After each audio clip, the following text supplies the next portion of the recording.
Pour mon trading de CFD, je veux une plateforme différente.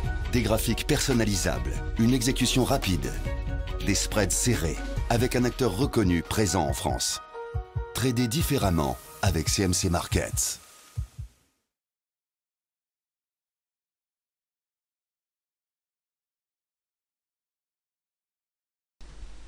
Bonsoir, voici la vidéo du CAC 40 pour le 10 juin. Alors, vous l'avez vu, on a eu des contre-pieds par rapport donc à la Grèce. Un coup on y va, un coup on n'y va pas, encore une fois. La Grèce arrive avec un nouveau plan de bataille. Alors, on avance encore un peu, on se rapproche encore un peu. Ce n'est pas encore ça. Voilà pourquoi donc on est un petit peu redescendu en after. Là, il est 21h49. On descend un petit peu, mais on s'achemine vers une conclusion plutôt positive. Alors, je vous avais tracé un pattern AB égale CD ici, qui porte sur ce point. Vous avez vu qu'à quelques pips près, nous avons rebondi sur ce point-là. Vous avez vu également qu'on a cherché à enfoncer le point PTI, et donc le cours également s'est rattrapé pour revenir un petit peu plus haut à l'intérieur. Néanmoins, nous sommes toujours en dehors de la Bollinger, ce qui est assez rare. Bien que nous l'avons réintégré en séance, on est venu donc finir en dessous de la bougie ici. Alors, est-ce que c'est encore une fois un mouvement de repli pour encore descendre?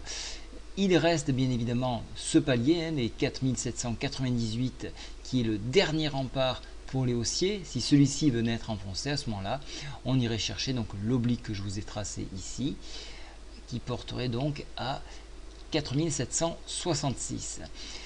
Si le PTI fait effectivement office de rebond et le point pattern également, à ce moment-là, donc réintégration de la Bollinger sur les niveaux actuels dans un premier temps, le niveau d'ouverture de ce matin, donc c'est-à-dire 4840 environ, puis on irait chercher donc l'oblique ici, pardon, l'horizontale ici, qui se situe à 4890. Voilà un petit peu les schémas que nous pouvons, je vais un petit peu l'allonger cette droite, alors je vais les mal sélectionner, voilà.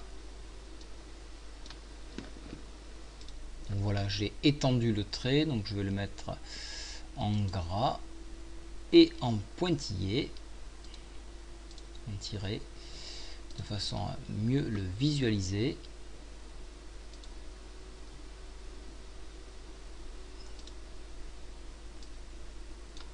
Voilà, donc ça c'est bon, et la partie en grasse ici.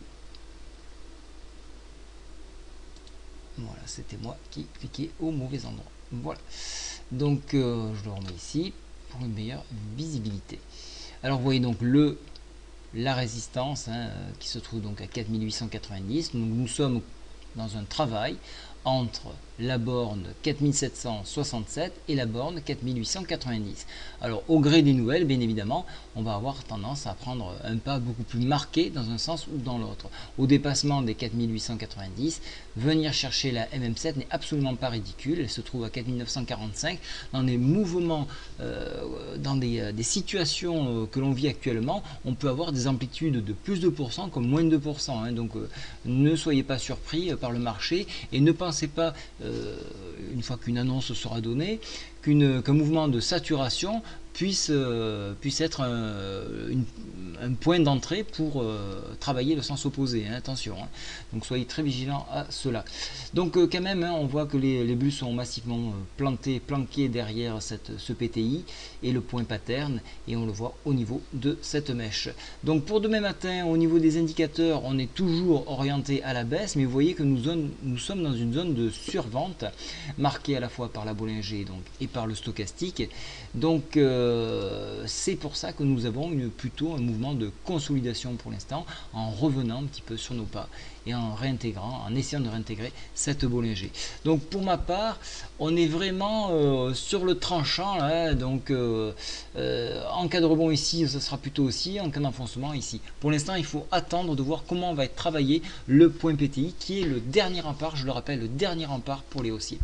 Bonne soirée à tous, au revoir.